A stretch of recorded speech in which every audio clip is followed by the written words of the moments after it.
Hello friends, कैसे हो आप सभी। तो I will just show you how do you manage the leafy vegetables when we end up buying in bulk at times from the market.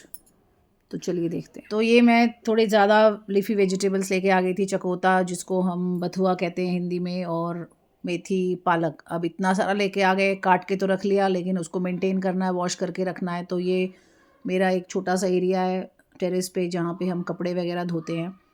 तो मैं इसको terrace पे ही लेके आ गई, क्योंकि सिंक में इतनी जगह नहीं होती है जहाँ कि हम इतना सारा पालक और ये सभी लीफी वेजिटेबल्स धोए हैं, तो बहुत मेसी हो जाता है किचन। तो इसलिए मैं टेरेस पे लेके आ गई और उसको एक एक करके अलग अलग टब में, 3-4 टब है मेरे पास, 3 टब आइडली, तो उसमें मैं एक एक करके वॉश कर रही हूँ। और खुले पानी में इसको वॉश करेंगे तो अच्छे से मिट्टी निकलती है। तो जबकि इसका जड़ वगैरह कटवा के ही लाए थे हम बाज़ार से, लेकिन फिर भी मिट्टी तो रहती है। तो अगर आप डायरेक्ट टैप के नीचे वॉश करोगे तो मिट्टी अच्छे से नहीं निकलेगी। इसलिए इसको खुले पानी में, you should wash it in the ample amount of water in the open tub और एनी कंटेनर ऑफ सच।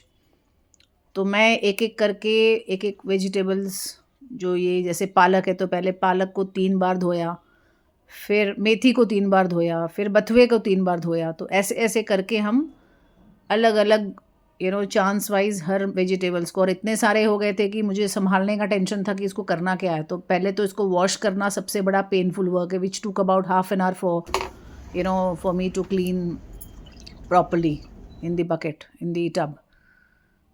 तो अच्छे से इसको खुले पानी से, और पानी भी अच्छा यूज़ होता है। तो बट मेरे को टेंशन नहीं, क्योंकि मेरे इतने सारे प्लांट्स हैं ना, तो मैंने ये पानी अपने प्लांट्स के लिए रख लिया स्टोर करके, ताकि उसमें जब ज़रूरत हो तो हम प्लांट में यूज़ करें। तो वेस्ट, तो आप ध्यान रखना फ्रेंड्स कि कभी भी इस तरह की लीफी वेजिटेबल्स जब आप ज़्यादा लाते हो ना, तो उसको खुले पानी में अच्छे से वॉश करना। कभी भी आप टैप के नीचे डायरेक्ट वॉश नहीं करना, क्योंकि उस समय आपको लगेगा कि साफ़ हो गया है, बट जब आप खाओगे ना, आपको मिट्टी फील होएगी। तो देखो, इस तरह से मैंने एक एक करके पूरे लीफी वेजिटेबल्स वॉश किए हैं, और निकालना है उनको टब में से वापस बाहर। तो मैंने एक जाली यूज़ की है ताकि वो इजीली निकल सके, और पानी भी उसका, गंदा पानी फ़िल्टर होते जाए साथ साथ। तो इस तरह से आप यूज़ करो। और इतने सारे पालक मेथी वगैरह को संभालना भी मुश्किल है, जगह भी नहीं होती है फ्रिज में, चाहे फ्रिज जितना भी बड़ा हो। तो मैंने इसको क्या किया, फटाफट वॉश करके नीचे ले गई किचन में, और वहाँ पे बॉईल करके इसको रख दिया।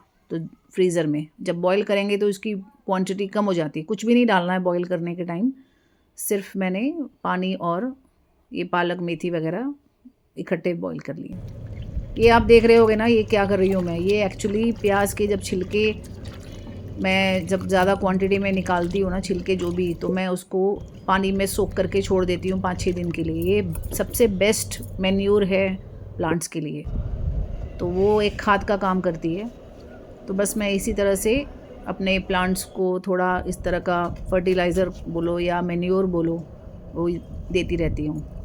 तो देखो फ्रेंड्स, 3 वैरायटी के लीफी वेजिटेबल्स मैंने वॉश करके रखे हुए हैं, और अब इसकी प्रिपरेशन भी करनी है। तो मैंने प्लान किया हुआ है दाल के साथ थोड़ा पालक और मेथी मिक्स करके चावल के साथ खाना था मुझे, तो वो तैयार किया था मैंने, विच केम आउट रियली टेस्टी।